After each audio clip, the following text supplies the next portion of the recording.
Paramahamsa Parvajakacharya Astutar Sata Sri Srimad, His Divine Grace, A.C. Bhaktivedanta Swami Prabhupada Ki Jai, Anantakoti Vaishnava Vrinda Ki Jai, Grantaraj Srimad Bhagavatam Ki Jai, Gaur Premananda. All glories to the assembled devotees, all glories to Sri Sri Guru and Gauranga.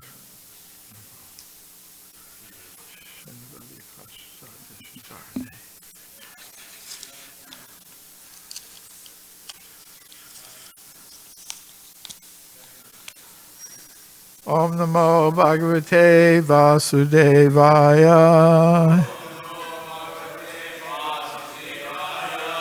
Om Namo Bhagavate Vasudevaya. Om Namo Bhagavate Vasudevaya.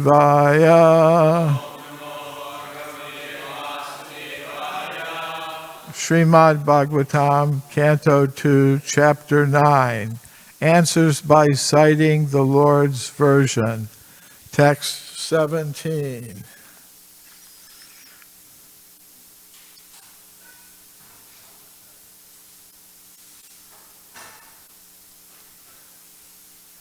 Adyahaniya sanamastitam param. Vritam chatuso dashapancha shaktivi. Yuktam bagai swayar itaratra chadruvai. Swaeva daman ramamanam ishvaram. Abhyarhaniya sanam astitam param. Vritam chatuso dasha pancha shaktibihi. Yuktam bagai swayar itaratra tadruvai. Swaeva daman ramamanam ishvaram. Adyarhaniya sanam astitam param. Vritam chatuso dasha pancha shaktibihi. Yuktam bagai swayar itaratra chadruvai. Swaeva damam ramamanam ishvaram.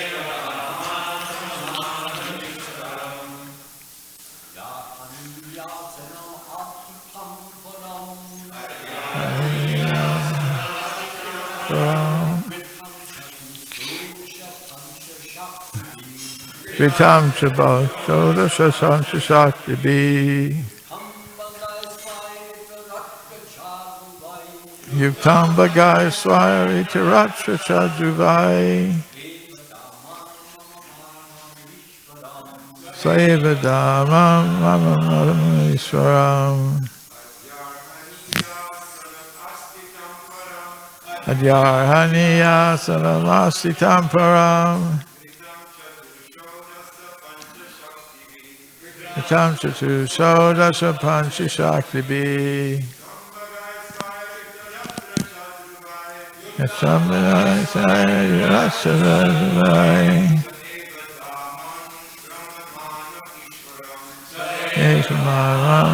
Ramam Ishwaram. Adyahaniya sanamasita param.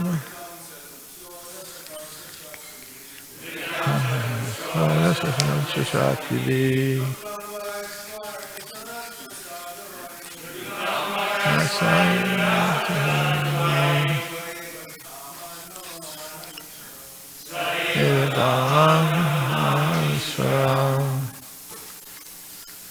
Vaishnavis. Adyarhaniya Sanamasitam Param Tam Chatu Sodasha Pancha Shakti Yahasaya Vicharacha Sudai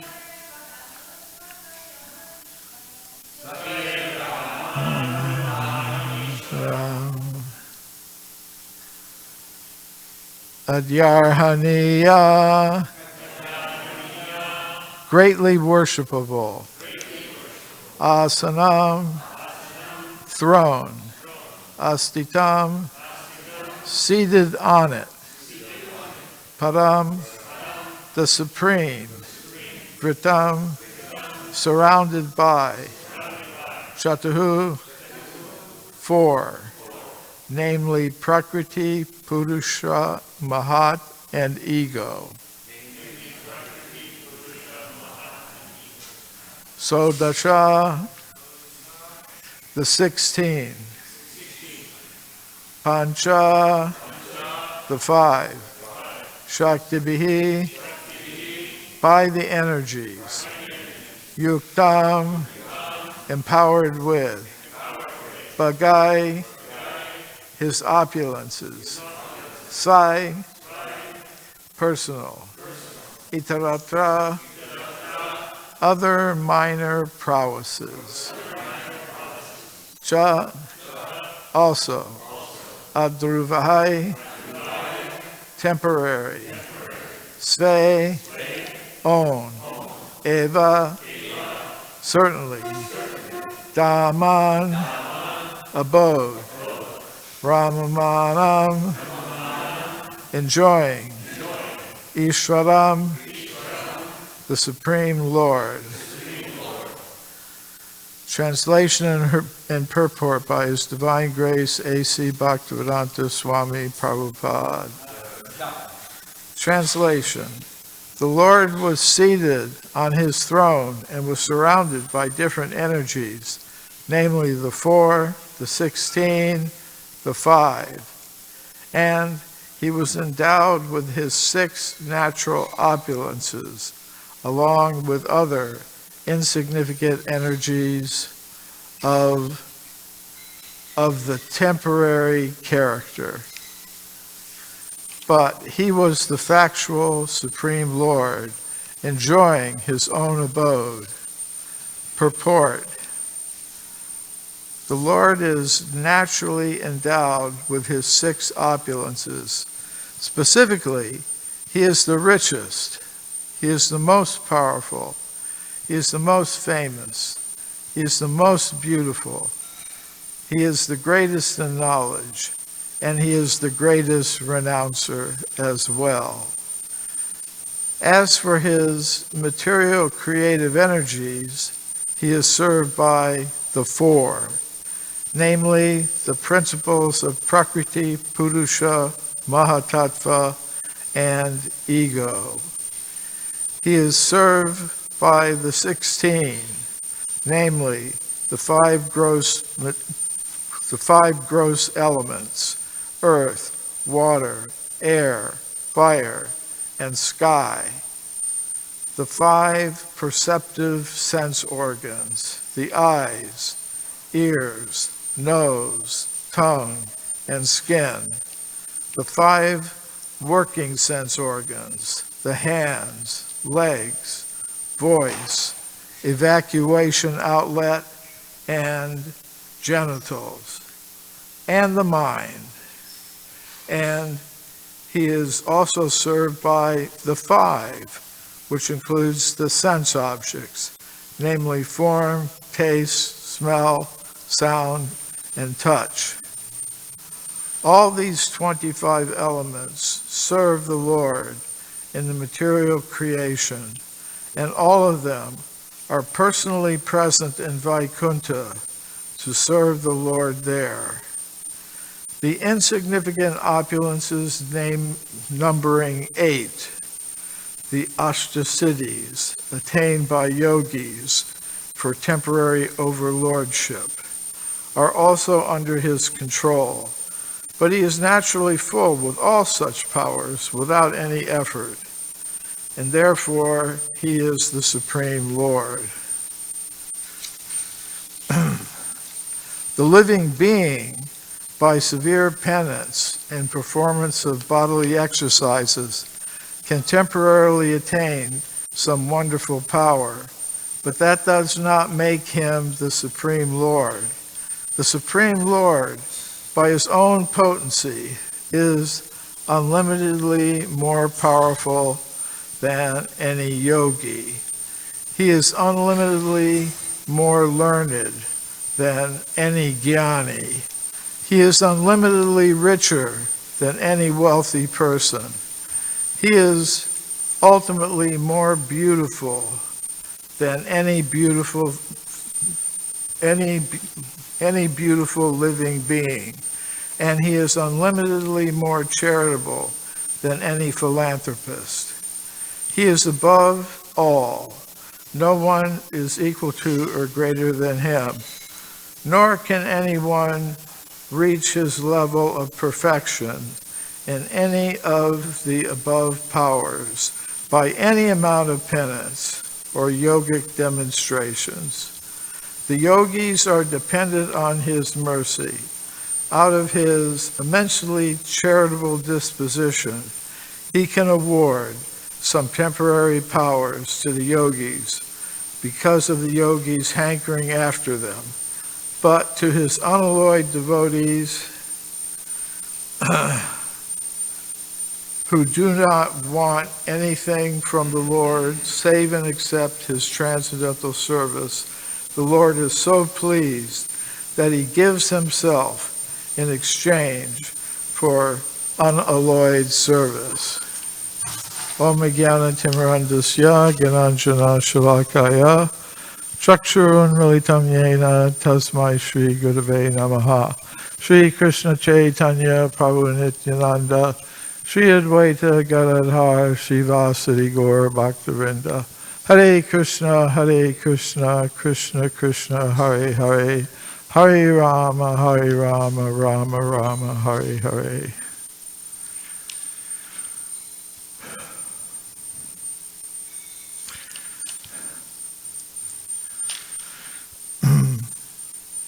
So, a few things. In the purport, Srila Prabhupada mentions the four: Prakriti, Purusha, Mahatattva, and ego. So, Purusha can mean a couple of things in the Srimad Bhagavatam if we look through the different verses. One thing it means, and its main meaning is, Purusha means the, according to one of Srila Prabhupada's synonyms, the generator of the material energy. And that basically means Krishna is the supreme enjoyer. He's the Purusha. And in particular, it refers to the Purusha avatars, Mahavishnu, Karnadakshayi Vishnu, Garbhadakshayi Vishnu, and Kshirodakshayi Vishnu. So these three forms of Vishnu are there. From Mahavishnu, the universes are all coming, and then he enters into each universe as Garbhadakshayi Vishnu, lying on the Garbha ocean, and then Kshirodakshayi Vishnu, who's lying on the milk ocean. He enters into the hearts of every living being, and even within every atom. So then, Purusha can also mean, just in general, the male principle, and Prakriti in that sense, represents the female principle. Like if husband and wife have a child, the husband provides the seed, which is the soul, and the mother's body provides the ingredients. So this Prakriti is like the mother in the sense of being the material energy that's providing the ingredients for the bodies of the conditioned souls that take birth in this material world. So Prakriti is the general name for that energy, and Mahatattva is that energy divided into all these different elements that are mentioned here. The different senses, the sense objects, the elements, earth, water, fire, air, ego, so ether, excuse me. So, and then, what is the fourth one here? Ego. That means ahankara. False, in this context, false ego. Srila Prabhupada makes that clear in his purports and in some of his synonyms. Like in the 6th canto of the Bhagavatam, there's some description of these four things. So that's what they are. And then in Bhagavad Gita, Krishna says that the soul, the conditioned soul, is struggling with these material elements. So we're fortunate, Srila Prabhupada explains what the 16 are, what the 5 are, so we don't have to go into that. Point he makes in this verse, another point he makes is Krishna possesses 6 opulences, which he lists there. And that's coming from the Vishnu Purana. There's a verse in there which Srila Prabhupada very often quoted during his lectures. Aishvarasya samagrasya viryasya yasasha shriya jnana vairagayos chaiva sanam bhagam itingana. I was looking through some of his earliest Bhagavad Gita lectures in New York City in 1966. And he was repeatedly citing this verse, Aishvarasya samagrasya. Krishna has complete wealth. Viryasya, he has complete strength. Yashasa, he has complete fame. I may have some money, but it's not very much compared to what Krishna has. Even the big billionaires, that we hear about who are spending all their money making trips into outer space, they don't have complete wealth. Yashasa, fame. Everyone is known in certain circles, but Krishna is known through millions and millions of universes for all time. We're here speaking today about Krishna 5,000 years after he came onto this planet. We're still talking about him.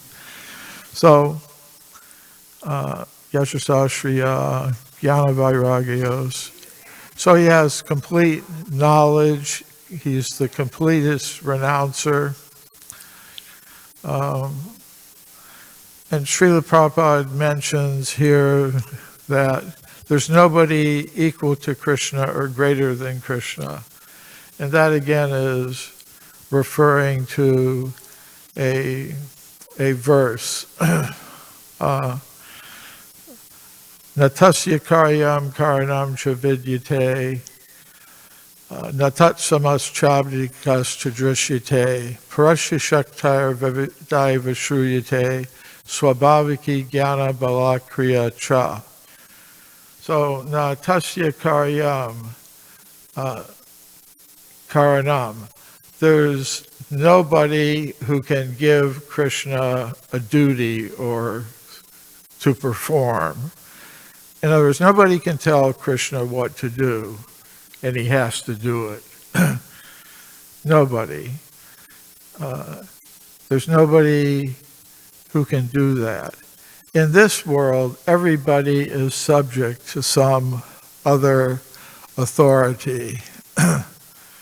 Like, if we want to open a restaurant here, we have to get a license from the government, the city government. If we want to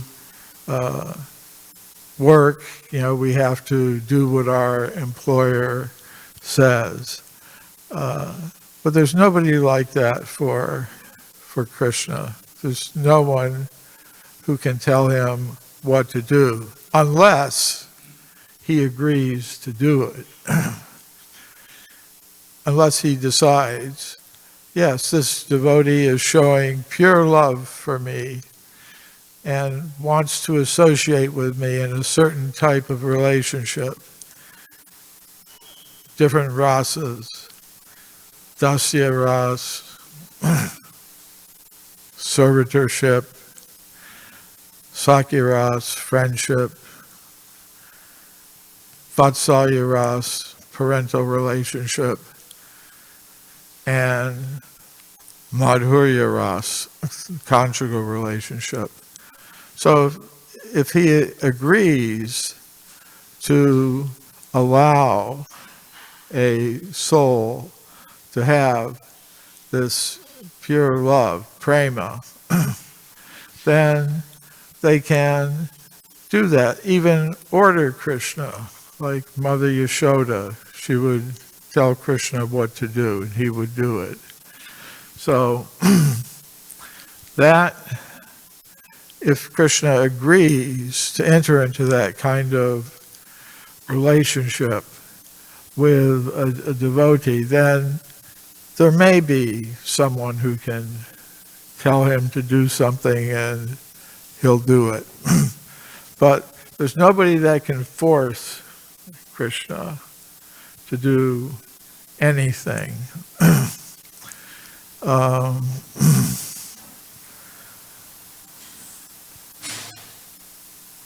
So achieving that platform, as Srila Prabhupada is indicating in this purport, is not very easy. One must perform unalloyed devotional service. So that is, even though it's difficult, in this age, it's been made easy by Lord Chaitanya. It's stated in the Chaitanya Charitamrita that Lord Chaitanya and his associates are plundering the storehouse of love of God, the Prema Bandhara. They're raiding that storehouse and they're distributing everything freely. Srila Prabhupada explains that when Krishna came, he had a condition. He says, surrender to me.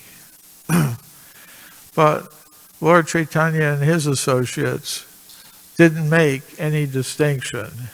They were distributing it freely, like Krishna would sometimes steal butter, yogurt, and he just distributed it freely to the monkeys. So Lord Chaitanya has made that concession to us in this present age.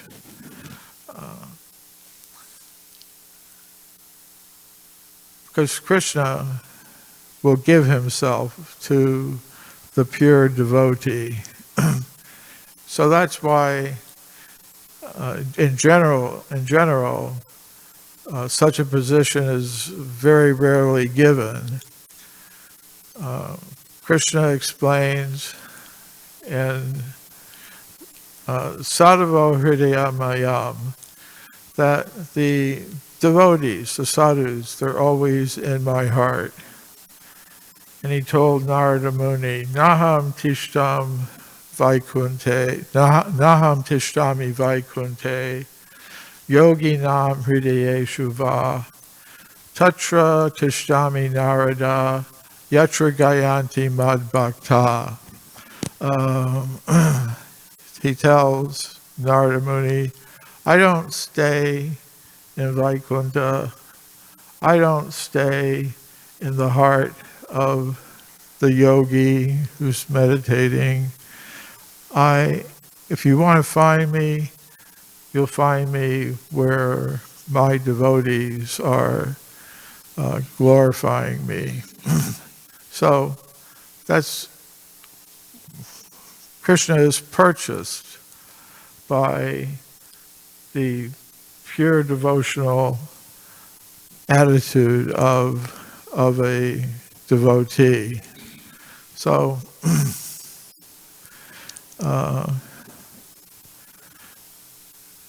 these are some thoughts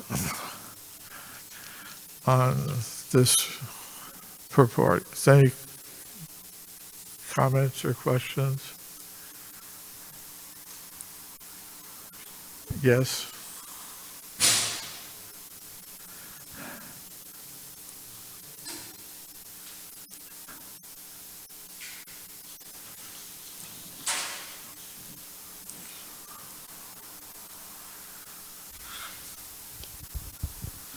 I've asked this question many times, but it's nice to hear devotees' different perspectives on it, because it's not a... Oh, sorry, Marish. I've asked this question many times in the past to various senior devotees, and I like asking it because generally I've noticed there's a different perspective every time I ask it. So you were mentioning how Lord Chaitanya plundered the storehouse of love of God, making the process of devotional service very easy. But then you also mentioned that Krishna giving himself, which is one of the characteristics of bhakti, is that it's rarely attained. So that seems like there's a seemingly contradictory. Lord Chaitanya is giving Krishna prema freely, but then Rupa Goswami is explaining that bhava bhakti is rarely achieved. So how do we reconcile these? Sometimes it says, although Lord Chaitanya is making things very easy, he's giving freely, we're so unfortunate that even with that opportunity, we're not taking advantage of it. It's almost like, somebody's just distributing gold coins, throwing them around, and they're on the ground, they're there, and you don't pick it up. That means we're very unfortunate. If it's been, something that, it's like a hacker. Normally you have to pay to see a movie or video or something on on the web, but the hackers, they get it and distribute it freely on the internet. It's like Lord Chaitanya is sort of like that. He's giving everything out. But we're so unfortunate we won't take it seriously. Brigapati Prabhu.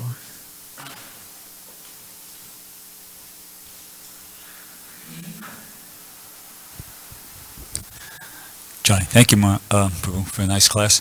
You were explaining during your class that nobody can force Krishna to do anything, but if Krishna sees that a devotee really loves him and a lot, he'll agree to be controlled by that devotee or directed by that devotee. And you gave the example of Mother Yasoda, how she could tell Krishna what to do and he would do it. So is that what Prabhupada means, where in the last sentence he says Krishna gives himself to the devotee? Is that the understanding of that last?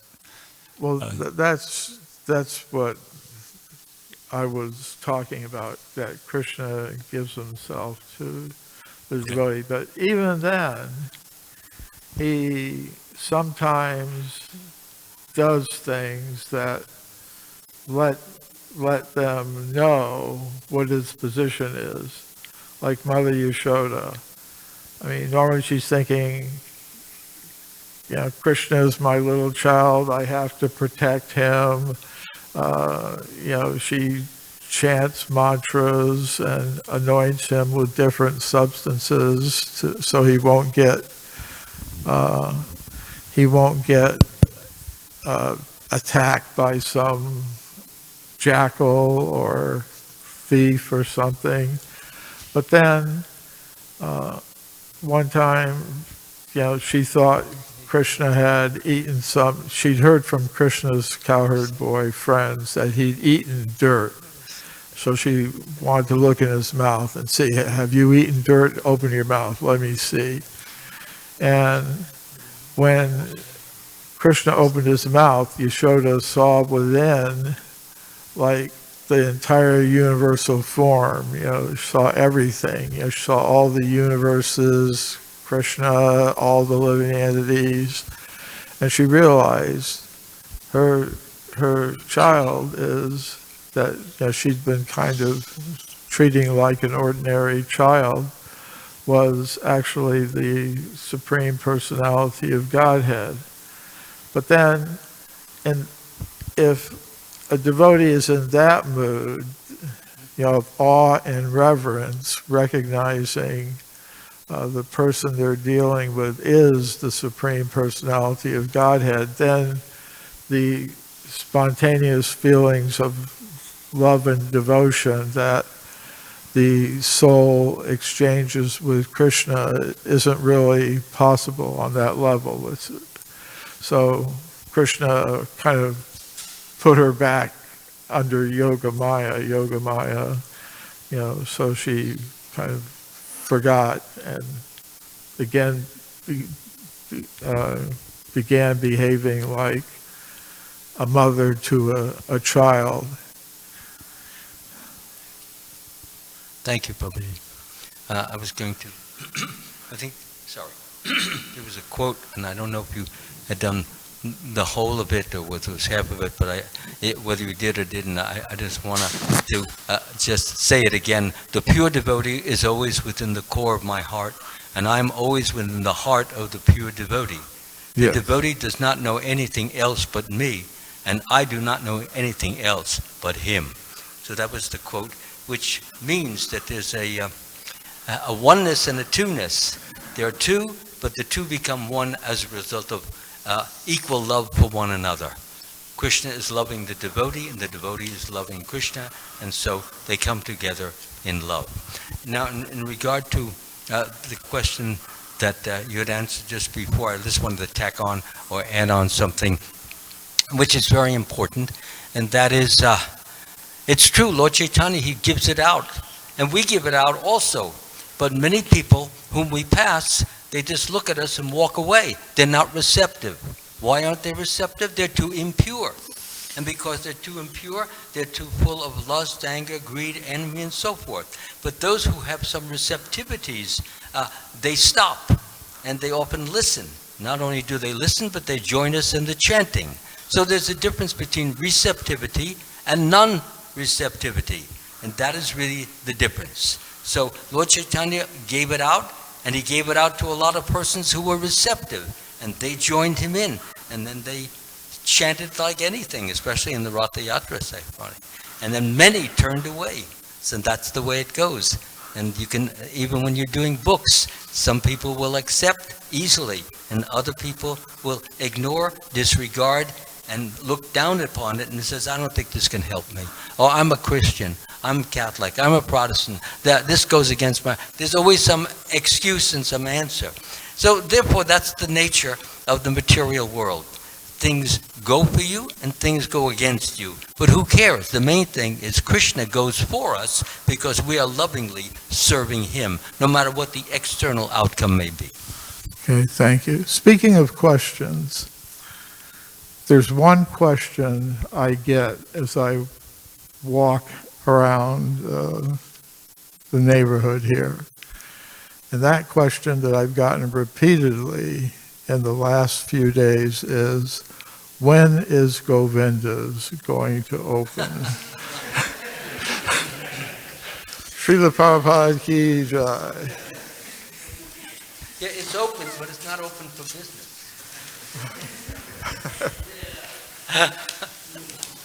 Oh, it is? Thank you.